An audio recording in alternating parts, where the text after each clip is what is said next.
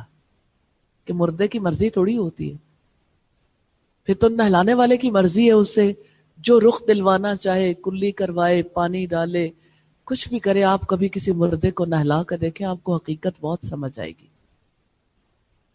تو ایسے انسان اللہ تعالیٰ کے ہاتھ میں اپنے آپ کو، اپنے معاملات کو دے دے تو کس قدر زیادہ فرق آ جاتا ہے. اللہ کے رسول صلی اللہ علیہ وسلم کس طرح سے رات کو سونے سے پہلے بھی اپنے معاملات کو اللہ تعالیٰ کے حوالے کر کے سوتے تھے. آپ دعائیں سیکھ لیں.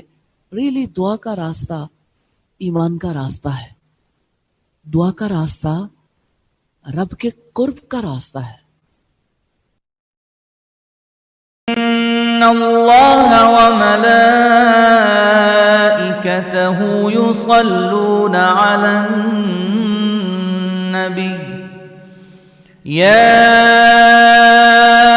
ایہا الذین آمنوا صلوا علیہ وسلموا تسلیما ان الذين يؤذون الله ورسوله لعنهم الله في الدنيا والآخرة وأعد لهم عذابا مهينا والذين يؤذون المؤمنين والمؤمنات بغير ما اكتسبوا فقد احتملوا بهتانا وإثما مبينا.